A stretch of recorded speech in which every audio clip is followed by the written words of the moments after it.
So I saw this one gentleman. He's got functional diagnostic nutrition in his name on Instagram. He's pretty hot too. I think that's probably what originally drew me to his video, to be quite honest with you. He's pretty, and then he's also a functional diagnostic nutritionist like myself, so yay.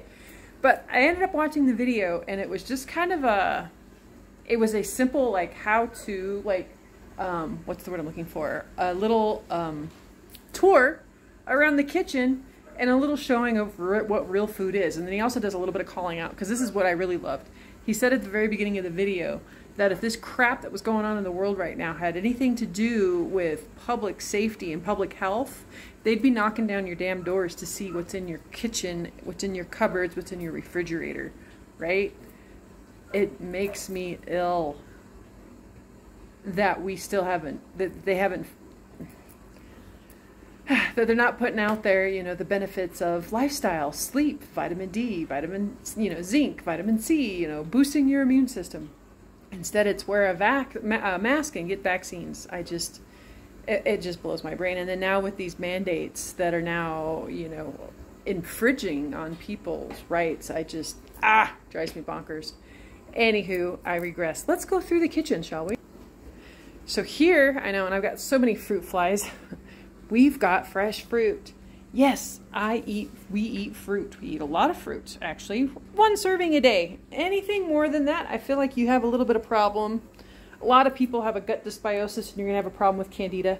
So I suggest 1 serving of fruit a day. Fruit is not the enemy at all, in any way, shape, or form. One of my cupboards, this is my favorite, LMNT.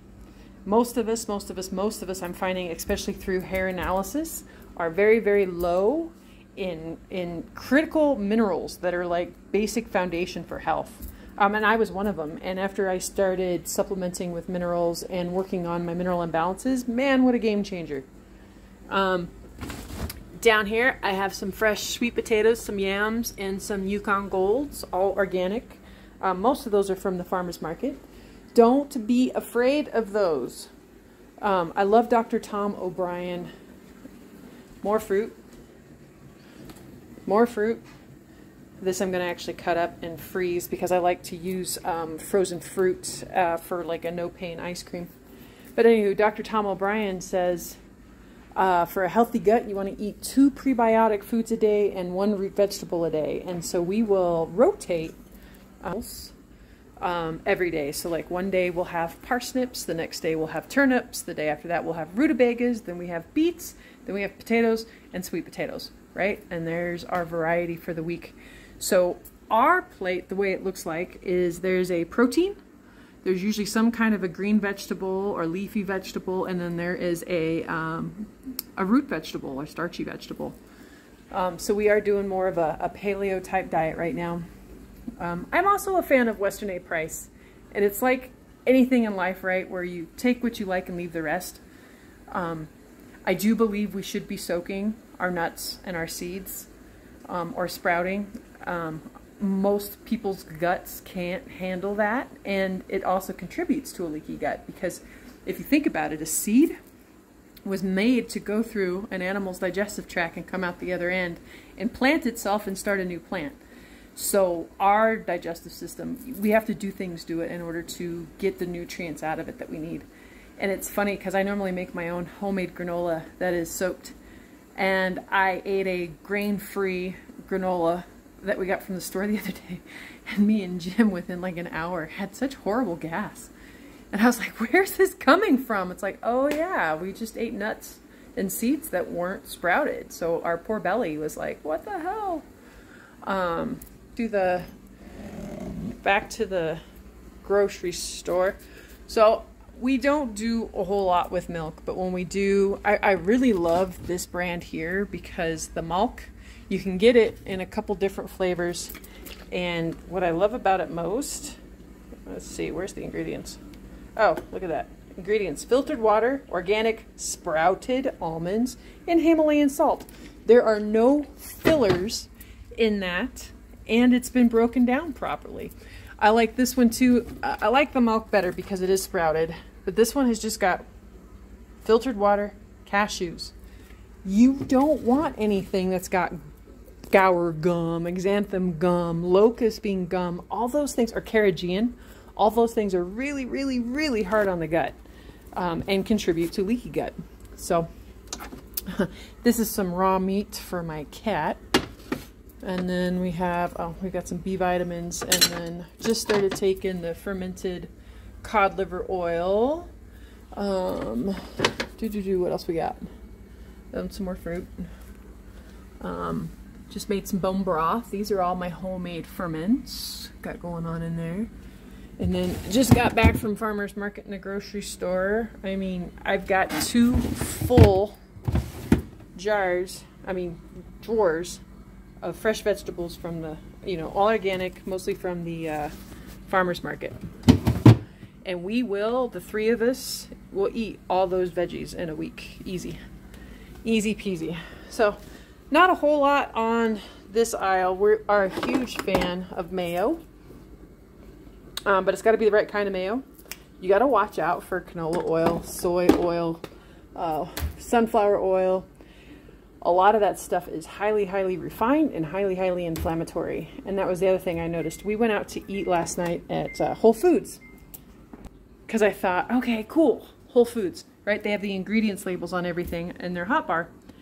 This should be awesome to find something to eat. Well, the sad thing is I got to see how much crap they're putting in their food. Shame on you, Whole Foods. So much wheat, dairy, soy, and canola oil, like in everything. So the things that we could eat were doused in canola oil. And immediately, within like 2 hours, I could feel my hands swelling up. This morning I was a pound heavier on the scale, and I was just like, oh my God, it's ridiculous. But it's part of the reason we just don't eat out anymore. So I have some frozen fruit, because like I said, I like to make that no pain ice cream, which is just basically, frozen fruit and a little bit of nut milk and, possibly a little stevia. We don't eat a whole lot of bread. I do like this brand. Once a week we do have a sandwich, and this is actually pretty dang tasty.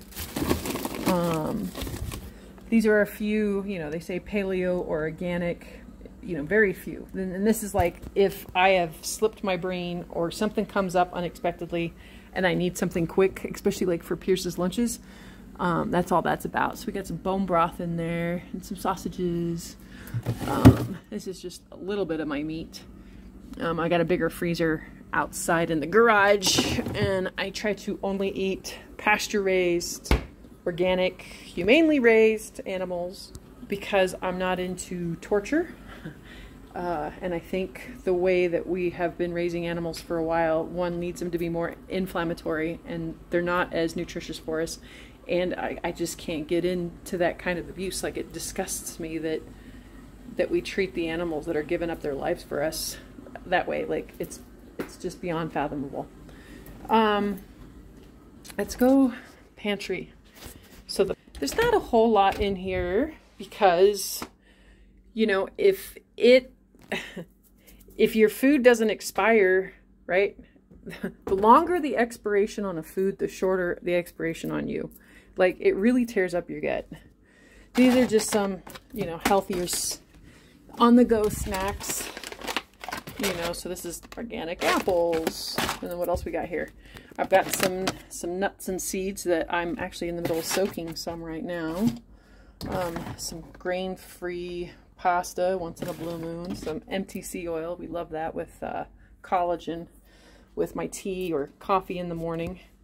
Just a couple different like coconut aminos for some flavor. And those are mostly all bone broths, either chicken or beef, just different things to cook with. But yeah, and lots of teas. I love tea. So that's just a quick run through of, our kitchen. And I'm a person who works out on a regular basis. I have a family, and I work, 40 plus hours a week. And I know the importance of, lifestyle and eating properly and what it does for your mind and your body and your soul. Because I've lived very, very sick for a very, very long time.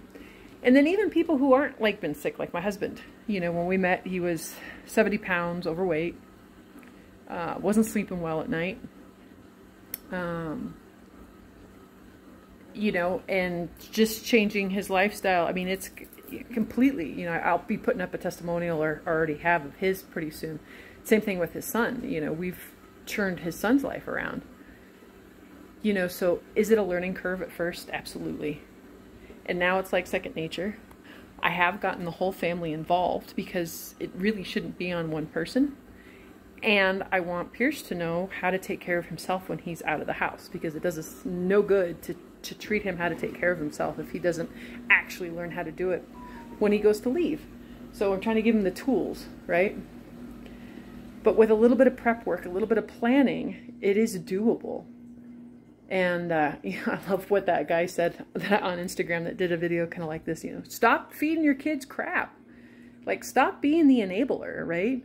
If you're the person who does the grocery shopping, the food prep, take charge of your and your family's health and say, no, I'm not going to allow this crap in my house. Like, yeah. So, oh, and then I've started a few ferments over here. Aren't they pretty? And then I've got some seeds soaking here, and they will go in the dehydrator tonight to help break down their properties that are really hard to digest. So yeah, stay tuned. If you really want to, you know, keep your head above water during this crappy time, change your lifestyle. Get the inflammatory stuff out of your body, out of your brain, out of your life. Whether it's toxic thoughts, whether it's toxic chemicals, whether it's unhealthy water or unhealthy food. Like, start with baby steps, right? Take one step at a time. You don't have to do this all overnight. Little steps can, you know, add up. Anywho, I'm done talking. Have a good one. Stay tuned.